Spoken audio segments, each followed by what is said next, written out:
Assalamualaikum warahmatullahi wabarakatuh. Perkenalkan, kami dari kelompok 3 kelas D2 kelas taksonomi praktikum hari ini akan mempresentasikan hasil identifikasi dan klasifikasi dari kelas Liliopsida. Sebelum itu kami akan memperkenalkan anggota dari kelompok kami terlebih dahulu. Saya Zahra Elvi Astuti dengan NIM 183231029. Baik, saya Stefani Levina dengan NIM 183231033. Saya Tribriani Matul Hidayah dengan NIM 183231028. Saya Bida Syaida dengan NIM 183231032. Saya Muhammad Rafael Fensa dengan NIM 183231034. Selamat menonton.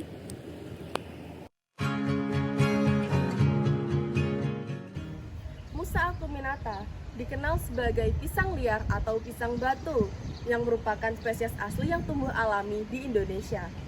Pisang ini tidak bisa dikonsumsi secara langsung karena keberadaan bijinya. Musa acuminata tumbuh di daerah hutan tropis di Asia Tenggara termasuk Indonesia, yang di daerah yang lembab dengan curah hujan yang tinggi. Berikut adalah klasifikasinya. Musa acuminata adalah tanaman herba besar dari famili Musaceae. Dikenal sebagai salah satu nenek moyang pisang budidaya. Batangnya semu atau pseudostem, tersusun dari pelepah daun yang padat dan bisa mencapai tinggi 2 hingga 9 meter. Daunnya besar, lonjong, berujung runcing dengan pertulangan yang sejajar. Buahnya berbentuk silindris, melengkung, dan biasanya tanpa biji atau partenokarpi pada kultivar konsumsi. Perbungaannya muncul dari tengah batang, membentuk jantung pisang.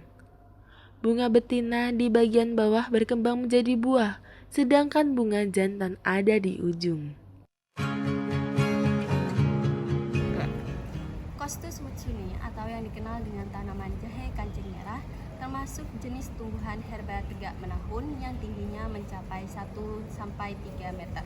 Manfaat Costus woodsoni sebagai tanaman hias dan juga obat tradisional di mana rimpang dan pucuk daun mudanya dapat digunakan untuk mengobati perut kembung, diare, dan luka luar akibat gigitan ular ataupun serangga. Habitat Costus woodsoni yaitu di iklim tropis dengan tanah lembab dan sedikit naungan. Berikut adalah klasifikasi Costus woodsoni. Costus woodsoni memiliki batang dan bentuk tegak hingga condong dan melingkar longgar. Batangnya relatif tipis dan seringkali ditutupi oleh kulit batang dengan garis-garis. Batang seringkali memiliki permukaan yang agak kasar atau bergaris-garis. Costus woodsoni memiliki daun yang lebar dan berbentuk elip. Daun ini tersusun secara spiral di sepanjang batang tanaman. Panjang daunnya sekitar 15 cm dengan lebar sekitar 8 cm. Permukaan daun tidak berbulu dan mengkilap. Ujung daun bertipe meruncing dengan pangkal daun bertipe membulat. Tulang daun menyirip yang menyebar dari pangkal daun ke ujung daun. Bunga Costus woodsoni tergolong bunga majemuk yang terdiri dari banyak bunga kecil yang muncul satu persatu dari daun pelindung. Warna bunganya merah terang hingga oranye kemerahan. Mahkota bunga berbentuk tabung atau corong yang sempit dengan bagian ujung melebar. Kelopak menyatu membentuk tabung pendek di bagian bawah bunga. Bunga Costus woodsoni memiliki putik berjumlah 1 dengan warna putih krem hingga kekuningan, sedangkan benang sari berjumlah 5 dengan warna kuning. Anthurium hookeri memiliki nama lokal yaitu tanaman sarang burung atau gelombang cinta. Anthurium hookeri memiliki habitat yaitu dapat tumbuh subur di lingkungan yang hangat dan lembab mengikuti habitat alaminya di iklim tropis. Tanaman Anthurium hookeri ini bermanfaat sebagai tanaman hias untuk mempercantik ruangan dan juga menjaga kualitas udara dalam ruangan tersebut karena dapat menyerap polutan-polutan berbahaya. Berikut adalah klasifikasi dari Anthurium hookeri. Batang Anthurium hookeri relatif pendek dan tumbuh tegak, ruas-ruas pada batang pendek dengan jarak antar buku-buku yang dekat. Daun Anthurium hookeri memiliki tangkai yang berbentuk segitiga atau seperti huruf D dengan panjang sekitar 2-9 cm. Helaian daun berbentuk rosulat atau berbentuk seperti mawar dengan lebar 10-16 cm dan panjang 35-89 cm. Urat daun memiliki pola yang khas yaitu scalariform, yang berarti urat-uratnya sejajar dan tidak teratur. Daun Anthurium hookeri umumnya bertekstur berkerut. Anthurium hookeri memiliki spadix, yaitu tangkai bunga yang menonjol di tengah dan ditutupi oleh banyak bunga biseksual kecil.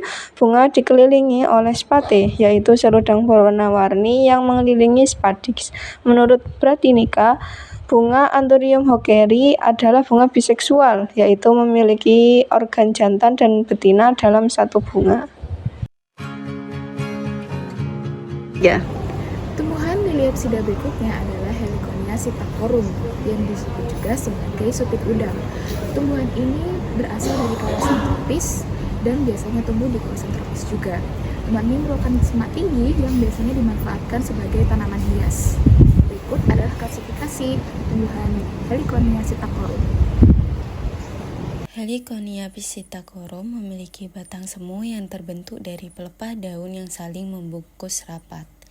Batangnya tumbuh tegak dan kuat dengan tinggi yang dapat mencapai 1 hingga 1,5 meter. Warna batang semu umumnya hijau muda hingga hijau tua dengan tekstur halus dan permukaan yang licin. Batang ini berfungsi sebagai penopang utama tanaman dan menjadi tempat tumbuhnya daun dan bunga. Daun Heliconia sitacorum berbentuk lonjong hingga lanset dengan ujung meruncing dan pangkal meruncing atau membulat. Daun tersusun secara berselang-seling dan muncul dari batang semu. Panjang daun bisa mencapai 30 sampai 60 cm dengan lebar sekitar 10 sampai 15 cm. Permukaan daun berwarna hijau mengkilap dan tidak berbulu, sedangkan bagian bawah daun umumnya lebih pucat. Tulang daun menyirip dengan ibu tulang daun yang jelas terlihat membujur di tengah. Heliconia sitacorum memiliki bunga majemuk yang mencolok dan tersusun dalam bentuk tandan tegak. Bunganya terdiri dari braktea berwarna cerah seperti merah, oranye, ataupun kuning. Braktea berfungsi melindungi bunga sejati yang kecil dan berwarna kekuningan hingga putih yang tersembunyi di dalamnya. Mahkota bunga berbentuk tabung ramping dengan ujung sedikit melebar. Bunga ini memiliki satu putik dan beberapa benang sari yang tersembunyi di dalam tabung bunga. Crinum asiaticum atau yang biasa dikenal oleh orang-orang sebagai bunga bakung atau bunga pantai. Tanaman ini biasanya tumbuh di iklim tropis basah dan memiliki perawakan berupa herba. Tanaman ini biasanya dimanfaatkan oleh orang-orang sebagai tanaman hias. Berikut merupakan klasifikasi dari Crinum asiaticum. Crinum asiaticum memiliki daun yang panjang berbentuk lanset hingga elips sempit. Daun-daun ini tersusun dalam bentuk roset di bagian atas batang semu tanaman.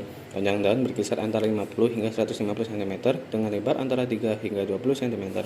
Permukaan daun licin dan tidak berbulu dengan warna hijau muda hingga hijau tua. Ujung daun meruncing dan pangkal daun melebar serta tidak bertangkai, tapi daun dapat rata hingga bergelombang. Tulang daun sejajar dan banyak tulang silang yang terlihat jelas. Crinum asiaticum merupakan herba besar berumbi yang dapat tumbuh hingga 1,2 sampai 2 meter. Batangnya tergolong sebagai batang semu yang terbentuk dari pelepah daun yang saling membungkus erat. Batang semu ini dapat mencapai panjang hingga 50 cm dan berwarna putih kehijauan di bagian atas serta kecoklatan di bagian bawah. Struktur ini ditopang oleh umbi lapis besar dengan diameter 5-15 cm yang berfungsi sebagai penyimpanan cadangan makanan dan tempat tumbuhnya tunas samping. Bunga Crinum asiaticum merupakan bunga majemuk yang tersusun dalam bentuk tandan di ujung tangkai bunga panjang yang muncul dari tengah roset daun. Setiap bunga memiliki bentuk seperti bintang dengan 6 kelopak sempit dan memanjang, berwarna putih bersih. Benang sari berjumlah 6 panjang dan mencolok dengan kepala sari berwarna ungu atau merah muda. Putik berwarna putih dengan satu kepala putik yang menonjol. Bunga biasanya beraroma harum, terutama pada malam hari.